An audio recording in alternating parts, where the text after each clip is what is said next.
గుంటూరు జిల్లా కలెక్టర్ పర్యటించారు. ప్రమాదం జరిగే అవకాశాలు ఉన్నాయని అనిపిస్తే పునరావాస కేంద్రాలకు తక్షణమే వెళ్లాలని సూచించారు కలెక్టర్ తమీమ్ అన్సారియా. మోంతా తుఫాను దృష్ట్యా అధికారులతో టెలికాన్ఫరెన్స్ నిర్వహించారు. మోంతా తుఫాను తీవ్రత ఎక్కువగా ఉంటుందని వాతావరణ శాఖ హెచ్చరికలు ఉన్నాయని, ఈ తరుణంలో ఎటువంటి సంఘటనలకు తావు లేకుండా పునరావాస కార్యక్రమాలు నిర్వహించాలని ఆదేశించారు కలెక్టర్. భారీ నుంచి అతి భారీ వర్షాలు కురుస్తున్నాయని అన్నారు. మంగళగిరి, కొత్తపేట, కొలకలూరు, బంకింగ్, అలాగే హాంకాలు వద్ద, ఆత్మకూరు వద్ద కొంతమంది నివాసాలు ఉన్నారని వారిని పునరావాస కేంద్రాలకు తరలించడం జరిగిందన్నారు.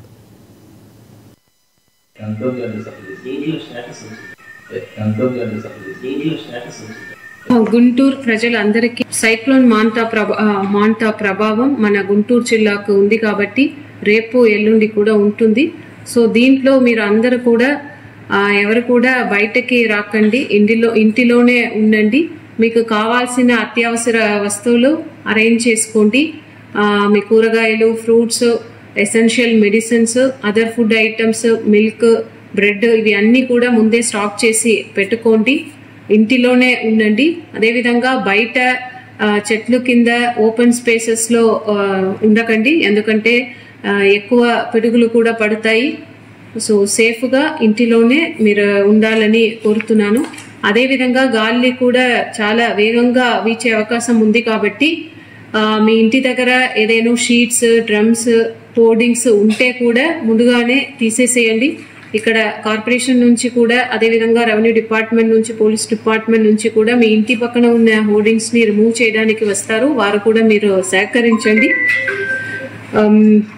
ఎవరైతే టెంట్లో, టెంపరీ టెంట్స్లో, గుడిసెల్లో, కూడారాల్లో ఉన్న వారికి మేమే ఇక్కడ రిలీఫ్ సెంటర్స్ అరేంజ్ చేసి ఉన్నాము. రెవెన్యూ డిపార్ట్మెంట్ నుంచి, పోలీస్ డిపార్ట్మెంట్ నుంచి మీ దగ్గరికి వస్తారు మిమ్మల్ని షిఫ్ట్ చేయడానికి. ఇది ఒక ముందస్తు చర్యలు తీసుకుంటున్నాము. ఎందుకంటే ఈ సైక్లోన్ టైంలో రేపు స్పెసిఫిక్గా చెప్పాలంటే రేపు ఆఫ్టర్నూన్ నుంచి ఎక్కువ గాలితో అతి భారీ వర్షాలు పడతాయి కాబట్టి ఆ టైంలో ఏదైనా పాత ఇల్లు పడిపోవడానికి అవకాశం ఉంది కాబట్టి ముందస్తుగానే మిమ్మల్ని అటువంటి ఇల్లులో ఉన్న వారిని గుర్తు చేసి ఉన్నాము. దాదాపు ఒక 8,000 అలాంటి కచ్చా హౌస్ ఉన్నాయి. దాంట్లో ఉన్నవారు మిమ్మల్ని షిఫ్ట్ చేయడానికి మన సిబ్బంది రెవెన్యూ డిపార్ట్మెంట్ నుంచి, పోలీస్ డిపార్ట్మెంట్ నుంచి మీ దగ్గరికి వస్తారు. వారికి సహకరించండి. దయచేసి మీరు ఏదైతే అరేంజ్ చేసి ఉన్నామో ఆ రిలీఫ్ సెంటర్స్కు మీరు రండి. మీకోసం రిలీఫ్ సెంటర్స్లో ప్రభుత్వం నుంచి మీకు కావాల్సిన అన్ని సదుపాయాలు అరేంజ్ చేసి ఉన్నాము. మంచి భోజనం, మీకు కావాల్సిన డ్రింకింగ్ వాటర్, శానిటేషన్ ఫెసిలిటీస్ అన్ని కూడా చాలా చక్కగా ఏర్పాటు చేసి ఉన్నాము. గుంటూరు ప్రజలందరికీ